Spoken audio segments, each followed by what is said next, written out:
location, and even today in our vocabulary, we don't use terms like Greece or Greek or something. Any idea how we call our country? Exactly.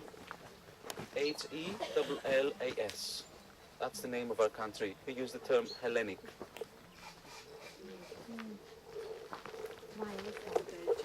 It's the first name of the country. And on the other hand, Greek in Greece is something that the Romans used to call the Greeks, back then. And it's not a really, really nice word. So,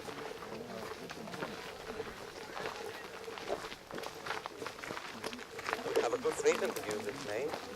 We have the same language. A little bit different, but exactly the same alphabet as the ancient Greek alphabet.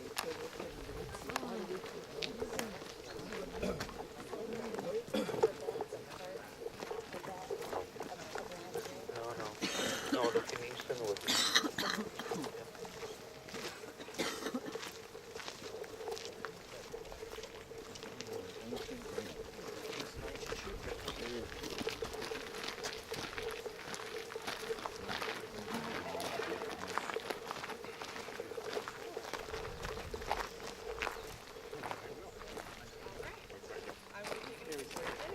It was hard to get a picture.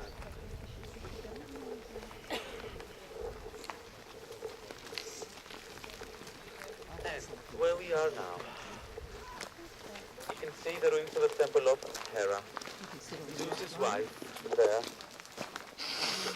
As you can see, this temple is a little bit smaller and shorter and everything. The reason because it's older than that one.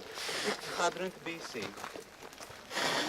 But if you look carefully, you can see the columns that they are quite different. At least two of them here in front of us. It's not because the architect was really a bad one or drunk. The reason is, when they built this temple, it was made out of wood, all of it, a wooden one. And later, each time that the sanctuary had money, they started to replace the columns with stone ones. So these two have been replaced, in different centuries. One, to the left, it has actually four big sections, and the second, many, many more. This is the trick to understand which is older, the one with the less sections. Okay. A temple dedicated to Hera. Back there you can see 3 columns that they have restored there. Actually that was around building. I can show you. It was like this. We are in the Hellenistic times, and Philip II is the one to build this one. Dedication to Zeus. It was a round temple, as I said. Back there, Ionic style. On your way out from the stadium, you can stop and take some nice pictures. And Philip II was the father of Alexander. Exactly, Alexander the Great. Don't be impressed if you see the completely new white marble. They left it on purpose like this to see what is original, which is a new edition. This is the way that they do reconstructions in the archaeological sites. They don't try to fool the people and say, oh, everything is original. No, you can see what it is or what it's not. And the ruins that you see there in front of you, there, this was a Roman building called Nymphaeon. Actually, just a building in order to supply drinkable water in this area. It was like this. Oh. Don't say, wow, it's Roman. Exactly. Okay. So it had nothing but a wall up there with arches and statues, Roman statues, and then 2 pools with water, drinkable one, so people could go there and drink water. Nymphaeon from the nymphs, divinities who were living close to the water always.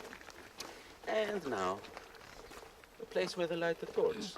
Don't expect to see something super wow. Yeah. Yeah. That would help. So, the place where the light is this one here on the ground. That's it.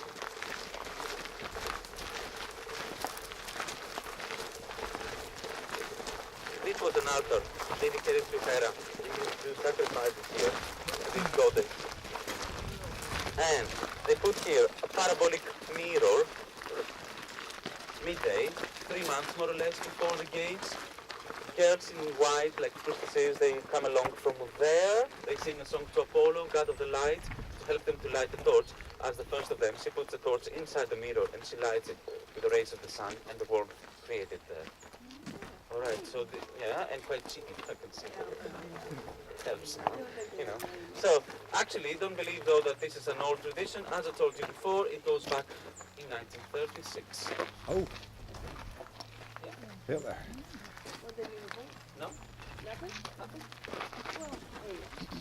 36, Berlin, Germany. Modern Olympic Games, the Germans are the ones to think about it, as they are really, really obsessed with classicism, so they want to make the modern Olympic Games more classic ones. And from then on, we have the ceremony. Actually, every 2 years now, for the Winter Olympics as well, they light it here each time. A simple ceremony, only the girls and the TV cameras here, or the people in the stadium. The first of the priestesses comes into the stadium, comes back with a little torch. The flame remains in Greece a month, reaches all the places, and then it starts a journey all around the world. Do they at least do it the same way with the oils? With the, yes, from the very beginning until today, yes, of course. Anyway, the only connection to the past is this one. It brings the message of peace. And back at the past, there used to be a sacred truce, valid for all the Greeks, which means 2 months, no wars, no hostilities.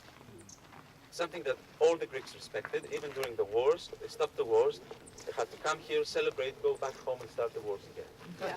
But anyway, we have here 2 pictures of the ladies who are lighting this torch. As the ceremony is televised, you can see it also on your televisions a year and a half later for the Olympic Games in London, right? So what you will see is going to be this picture. That's it.